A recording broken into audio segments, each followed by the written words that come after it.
Bon, la mort du frérot, je vais pas citer son blaze. Salut tout le monde, j'espère que vous allez bien, c'est Gnas Gamer et on va regarder la story de GameX13 à propos de JP et après sa vidéo je vous donnerai mon avis. Bon, la mort du frérot, je vais pas citer son blaze. J'ai pas envie d'en faire une publication, j'ai envie que cette vidéo disparaisse dans 24 heures, juste pour vous rappeler juste la mort. Qu'elle nous prévient pas, qu'elle nous dit pas quand elle va arriver, même si on peut remarquer. Comme vous le savez, j'ai perdu ma grand-mère, Rabbi Yarhamha, il y a 6 mois. J'avais perdu à l'époque ma sœur Rania, pour ceux qui s'en rappellent. Là, on a perdu un frérot sur lequel on tombe quand on ouvre les lives, parce qu'on est sur Kick, hein, quand on ouvre le live Kick, on tombe sur JP. On tombe sur Naruto, on tombe sur Safin. Donc, c'est des gens qu'on a l'habitude de voir. Pour ceux qui ont suivi ici, j'étais avec eux à Nice il y a quoi il y a 3 mois de ça 3 mois et demi. J'étais avec eux à Nice. C'est quelqu'un de bien. C'est quelqu'un de bien, comme beaucoup d'entre nous, hein. On est des gens bien, mais on partira tous. Qu'on soit bien ou mauvais, de toute façon, on partira. Et ce qu'on a pour habitude d'oublier, c'est que depuis le jour qu'on est né, il y a déjà un jour qui est notre destinée pour partir. Et on va tous partir, un jour ou l'autre. De quelle manière, comment? C'est pour ça que moi, Wallah, aujourd'hui, il faut se dire, il faut se débarrasser des gens qui vous niquent votre vie. N'importe quelle personne qui peut te niquer ta vie, débarrasse-toi-en. La vie, elle est courte, tu sais pas c'est quand que tu vas mourir. T'es avec des gens que t'apprécies pas des potes à toi, mais tu traînes avec eux. Éloignez-vous de tous ces gens là. Si vous appréciez pas les personnes, éloignez-vous-en. Éloignez-vous-en. Arrêtez de vous obliger à traîner avec des personnes que vous aimez pas. Arrêtez de vous obliger à apprécier des personnes que vous n'appréciez pas. Traînez et passez du temps avec des gens que vous appréciez réellement. Prenez du temps avec votre famille. Prenez du temps avec vos vrais amis. Et ça me rappelle que j'ai autant besoin que vous. J'ai autant besoin que vous de ce rappel. Wallah, vraiment. Voilà, la mort ne prévient pas. Juste aussi aux refs qui ont partagé des vidéos sur lui, ça j'en reviens, attendez. Juste les refs qui ont fait des TikTok sur lui, la famille, où on le voit agoniser avant de partir, on le voit donner son dernier souffle. La famille, vous avez publié la vidéo, c'est très bien, ça a fait un rappel pour tout le monde, d'accord? Ça a fait un rappel hein, d'humain pour tout le monde. Supprimez la vidéo s'il vous plaît. Supprimez la vidéo. Tout à l'heure, je suis tombé sur une vidéo de Jean Parmanov, justement, avec JP, enfin JP, pardon, avec Naruto et tout, qui disait, le jour où je meurs, je voudrais que vous fassiez la fête et je voudrais surtout que vous publiez des best-of marrants. Alors, si vous voulez publier des best-of marrants sur la personne, faites-le. Il a dit dans une vidéo qu'il voulait ça. Par contre, pour mettre le best-of où il est en train de mourir et où il est mort, les frères, s'il vous plaît. S'il vous plaît. Moi, ça m'a rappelé des images parce que vous avez vu, je sais pas si vous avez déjà eu quelqu'un de mort dans votre famille, mais quand vous arrivez comme ça, vous voyez que, en fait, c'est là que vous comprenez tout. Vous comprenez qu'il y a une âme. Et vous voyez que l'âme de la personne, quand une personne meurt, on voit qu'il n'y a plus d'âme. Vous savez, c'est comme si la personne était grise. Tu sais, tu vois plus rien de la personne. Tu sais, l'âme, elle est partie. Ça y est. C'est là où on remarque que la mort, c'est une dinguerie, c'est quand il n'y a plus l'âme. Ça se sent. Ça se voit. Et j'ai déjà vu quelqu'un mort avec les yeux ouverts. C'est une dinguerie encore plus quand avec tes yeux à toi, tu fixes les yeux de la personne morte, tu vois plus rien à travers ses yeux. Tu vois plus de vie, tu vois plus rien. On se rend pas compte de l'importance des yeux, mais on peut voir quelqu'un, on peut voir qu'il n'y a plus d'âme dans ses yeux. C'est une dinguerie. Et vraiment, la famille, enlevez les vidéos. Essayez d'enlever les vidéos. Voilà. Si vous voulez en parler, parlez-en, tout ça, mais mettez pas la vidéo où il est en train de mourir. Un minimum. Que ce soit pour Naruto, que ce soit pour Safin, que ce soit pour tous ses potes qui, à l'heure d'aujourd'hui, ils doivent terriblement souffrir, et je vous le dis, parce que c'était une vraie famille. Et moi, pour les avoir côtoyés, peut-être pas pendant 40 jours, mais pour les avoir côtoyés un minimum, je sais que c'est une famille qui est soudée, et je sais comment ils sont avant leur live, pendant leur live et après leur live. Et moi, je peux vous dire que tous ceux qui disent maltraitance et tout, allez vous faire voir. Vous, allez vous faire voir un bon coup. Bref, en tout cas, voilà. JP, il avait une grande gueule, hein. C'est quelque chose qui lui plaisait pas, il le disait. Bref, la famille. Enlevez ces vidéos, s'il vous plaît, vraiment. Vous avez pu voir aujourd'hui, j'ai pas fait d'autres stories, style story MMA, j'ai pas fait.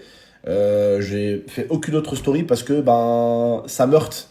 Ça me heurte parce que je vais pas faire l'hypocrite, hein, mais pour le peu que je l'ai connu, ça me heurte et surtout ça m'a aussi rappelé ma grand-mère et ça me fait mal au cœur.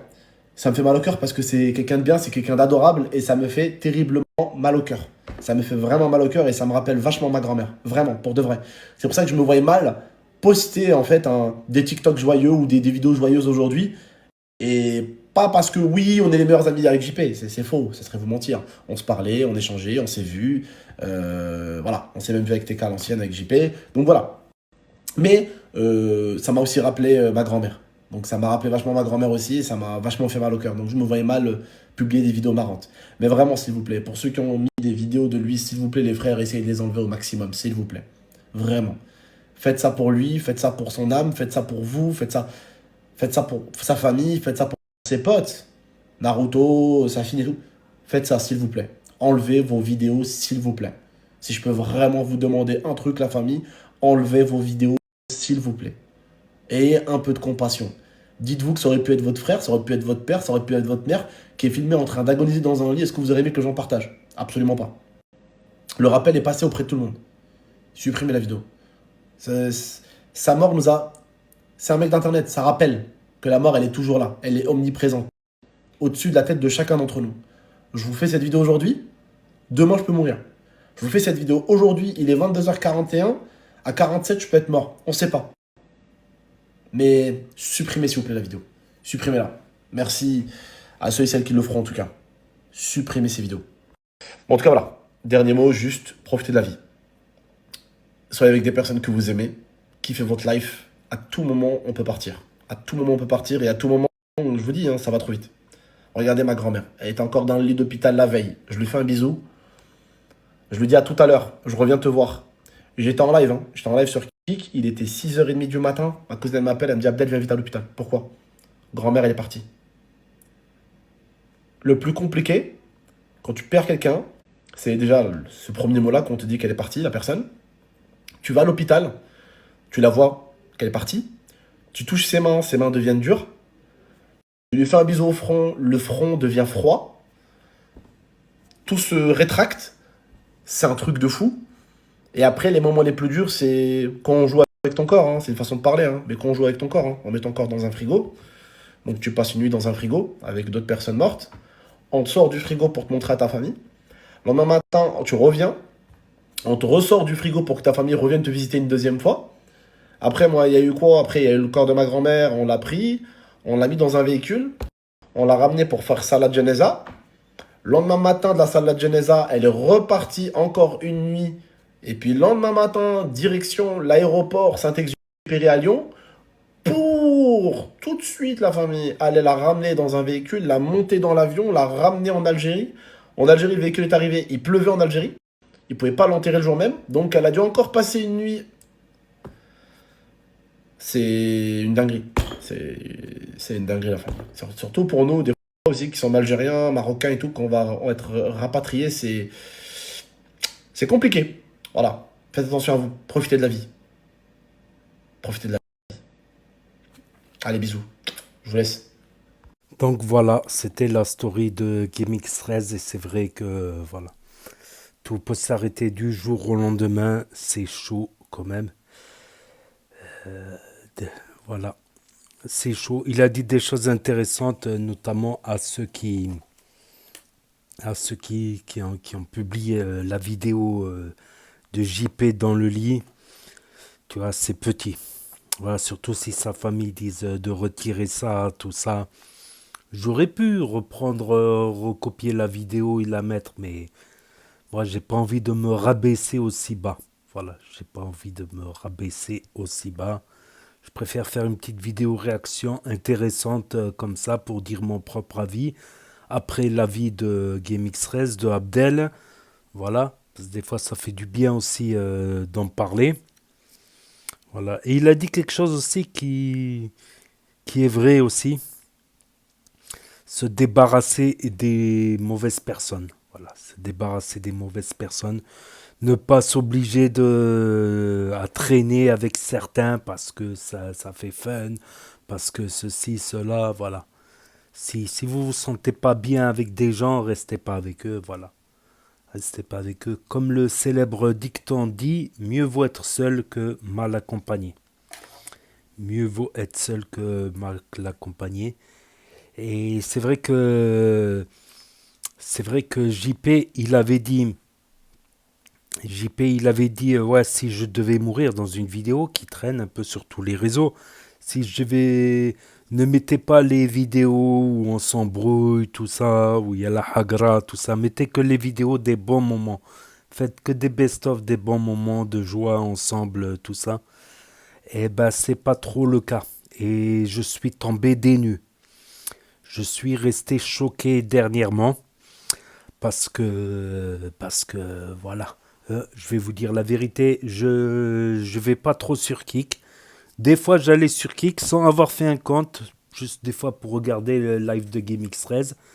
Voilà, des fois, de temps en temps, quand il mettait le lien dans sa story. Mais j'ai pas créé de compte Kik, quoi. Donc, je vais rarement sur Kik. Je vous avoue, je suivais pas. Je suivais JP par contre un peu plus quand il était avec TK78, les best-of, les Rage Kit. Voilà, en fait, JP, il rageait beaucoup. Voilà, quand il était pas très fort à Fortnite, il se faisait souvent kill à Fortnite. Et chaque fois qu'il se faisait kill, il rageait, il criait, tout ça. C'était un peu la signature de JP, voilà. Que ça se voit que c'est un ancien. Et donc un ancien qui est gamer, streamer, déjà, c'est pas commun. Donc ça a attiré l'attention. Et le fait qu'il rage beaucoup, qu'il crie, qu'il insulte quand il perdait à Fortnite, avec TK78, voilà. Moi, je me rappelle plus de cette période. Sa période kick, je ne m'en souviens pas. Voilà, d'ailleurs, il a toujours 160 000 followers sur Twitch. Voilà, il a beaucoup moins sur Kick. Il a encore sa chaîne YouTube avec les best-of, avec TK78. Je crois qu'il a 100 000 followers, un truc comme ça. Euh, Plus même que je raconte. Donc, j'ai pas trop suivi la période Naruto, je vous l'avoue. J'ai regardé un petit peu quand il était chez Nasdaq. Il est resté plusieurs semaines, voire plusieurs mois chez Nasdaq. Voilà, bon, il était très discret chez Nasdaq, tout ça, je trouve. Voilà, donc j'ai pas du tout suivi, mais quand je vois toutes les compilations, le nombre de claques, même s'il était consentant, ça se fait pas. Les claques, les bagarres, les coups de poing, les tasers, des jets de feux d'artifice, sans protection aux yeux, sans lunettes, des petits feux d'artifice, des petites boules là. Euh, Tout ça, être maintenu, des claques par centaines. J'ai halluciné, j'ai vu, voilà. Je pense que, et en plus, je suis tombé sur une vidéo où Naruto il disait qu'il n'arrive pas à tenir 10 minutes de marche, il est essoufflé et c'était pas normal. C'était pas normal. Il a déjà eu des malaises en live. Il a déjà eu des malaises en live. Après, ceux qui défendent Naruto et Safin, tout ça, ils vont me dire oui, c'est facile de dire ça après coup. Est-ce qu'on pouvait deviner tout ça? Mais il y avait des indices quand même qu'il n'était pas en bonne santé. Il était très maigre aussi, il a perdu ses dents, il avait plus de dents, il en ramené refaire ses dents à Dubaï, tout ça. Donc oui, c'est facile de dire après coup, mais après, après coup comme ça, avec le recul, je me dis mais c'est quoi ce contenu? Des baffes à gogo, vas-y, je te mets une baffe, tu me remets une baffe, je te remets une baffe, l'autre il lui met une baffe par surprise. Là, et il s'énerve, il s'énerve. Peut-être qu'il était consentant. Il a dit qu'il est consentant, qu'il reste dans cette team pour le fric. Parce qu'il gagnait pas mal de fric avec Naruto, Kik, tout ça. Mais ça se voit qu'il avait une santé fragile. Ça se voit quand même. Il était tout maigre, il faisait 50 kilos mouillés, habillé mouillé. Et là, 12 jours de live interrompu. Manque de sommeil, la santé c'est quelque chose les gars. N'allez pas mettre votre... Justement, c'est une preuve de... N'allez pas mettre votre santé en jeu pour des vues, pour du buzz, pour de la notoriété, pour du fric. Pour du fric. Parce qu'il disait qu'il gagnait bien quand même avec Naruto, avec un... Ça me rappelle à une époque quand Snap, en 2018-2017, certains ils se suspendaient au-dessus d'un pont, ils risquaient leur vie carrément. Sans harnais de protection, sans rien, ils faisaient des trucs de fou pour faire des vues et du buzz. Voilà. Et voilà. Je ne suis pas juge, c'est pas moi qui juge l'affaire. Apparemment, Naruto, il est sorti de garde à vue. Ils ont perquisitionné son matériel. Il était aussi convoqué en janvier 2025. Il y avait une affaire en justice. Donc je ne suis pas juge, je ne suis pas enquêteur. Voilà, mais je trouve qu'ils auraient pu faire mieux comme contenu. Après leur contenu, ça me rappelle quand j'étais en sixième dans un collège très calme, voilà. Je me rappelle, il y avait juste deux, trois personnes, tu vois, qui allaient au fond de deux, trois ou quatre personnes, qui allaient au fond, au fin fond de la cour, un endroit caché pour aller fumer une clope. Un peu c'était les quatre voyous du collège, quoi. Et je suis arrivé dans un autre collège en cinquième, quatrième, troisième, où dans tout le collège, t'en trouvais que trois, quatre de gentils. Trois, quatre de gentils qui. Et tout le reste, c'était là, le ayata, tout le monde qui se frappe. Tout le monde, il se mettait, on appelait ça les charclettes, là, quand on se mettait à la queue leu, là, en attendant le professeur. Il tapait par derrière dans la nuque, les bagarres, ça jetait carrément dans une sorte de crevasse qu'il y avait dans la cour, comme une sorte de fossé. Ça jetait dans le fossé, ça crachait, ça tirait les cheveux, ça traînait par les cheveux. Par exemple, s'il y avait la Saint-Jérôme, ils ont dit, ah, c'est la Saint-Jérôme aujourd'hui, on va te faire la fête. Ils prenaient Jérôme, ils le traînaient par les cheveux, des coups de pied. Ça me rappelle cette époque-là, mais c'était en cinquième, quoi. C'était en cinquième, quoi. Ça me rappelle cette époque-là où même pour les rebeux, ils y passaient. C'était pas que les Saint Jérôme, les Saint Philippe, tout ça. Par exemple, il y avait comment il s'appelle l'autre là. Il était pas allé au coiffeur. Il avait une touffe, tu vois, une touffe à la Doc Gynéco là, ou à la Nassim, c'est du melon. Il avait une touffe de cheveux. Ben il se moquait de lui, cheveux de paille, il lui tirait les cheveux dans les couloirs, il tirait la tête vers le bas, ça lui mettait des shoots. C'était tout notre collège, c'était comme ça. À un moment, ils ont voulu un peu me chatouiller, moi qui restais dans mon coin, avec on va dire trois quatre potes, euh, on allait jouer au foot pendant la cantine, tout ça, pendant les récrés. On parlait de jeux vidéo, de football, de trucs comme ça. À un moment, ils ont commencé un peu à m'emmerder. Ben, voilà, j'ai ramené mes cousins, là, et puis après, plus personne il a commencé à parler avec moi. Parce que moi, je suis le plus petit de la famille, tu vois. Tous, c'est des Golgoth. Il y a que moi qui est sorti un peu mince, on va dire. Tous, c'est des bulldozers, quoi. Pas des obèses non plus, mais des bulldozers, quoi. Donc, voilà. Et voilà. Et il y avait quoi aussi? Il y avait aussi, ouais, ils mettaient du gaz lacrymogène, c'est dans les trous de serrure pendant qu'on était en cours. Pendant qu'on était en cours. Et ils avaient réussi à trouver la clé de la classe. Donc quand on était en classe, ils ont fermé la clé et ils ont mis la bombe lacrymo. Donc on a essayé de sortir, on ne pouvait pas. T'as toutes les tables qu'ils ont volées, les vitres cassées. Plusieurs fois ça s'est reproduit ça, les gaz lacrymogènes dans les classes. C'était vraiment, même quand je revoyais sur place, quand je revoyais des anciens du collège, je dis, ah, t'étais avec mon collège et tout, ah ouais, c'est toi, putain, et tout. Et on parlait de ce collège, c'était vraiment la jungle, ouais. Ouais, pour s'en sortir vivant de ce collège, fallait être costaud, fallait être dur mentalement. J'exagère, c'était pas tous les jours comme ça, mais ça arrivait souvent, quoi. Ça me rappelle cette période-là, mais c'était des gamins de 11 ans, 12 ans, 13 ans. Ça me rappelle cette période-là, de lynchage, bisoutage, tout ça. Mais avec le recul, parce que oui, je parle avec du recul par rapport au décès de JP, je me dis finalement, est-ce que ça en valait la peine? Est-ce que c'était du contenu? Et ça m'étonne pas que je me sois pas attardé là-dessus. Ouais, ça crie, ça jette des pétards, ça jette de l'eau, de la peinture. Ouais, ça m'étonne pas que c'est pas un contenu qui m'a intéressé. Mais quand je vois les compilations, quand même, il s'en est mangé des coups, quoi. Même des pastèques, des fois, tout ça. Donc, est-ce que c'est du contenu, ça? Franchement, GameX13, il a jamais eu besoin de faire de la violence, hein, par exemple. Même si c'est de la violence consentie, je trouve que ça se fait pas. À la GameX13, il a fait des pranks avec Momo. Bon, une fois ou deux, ils ont fait un prank où ils se mettaient des petites gifles, voilà, mais c'était des giflettes, quoi. Euh, c'est rare, quoi.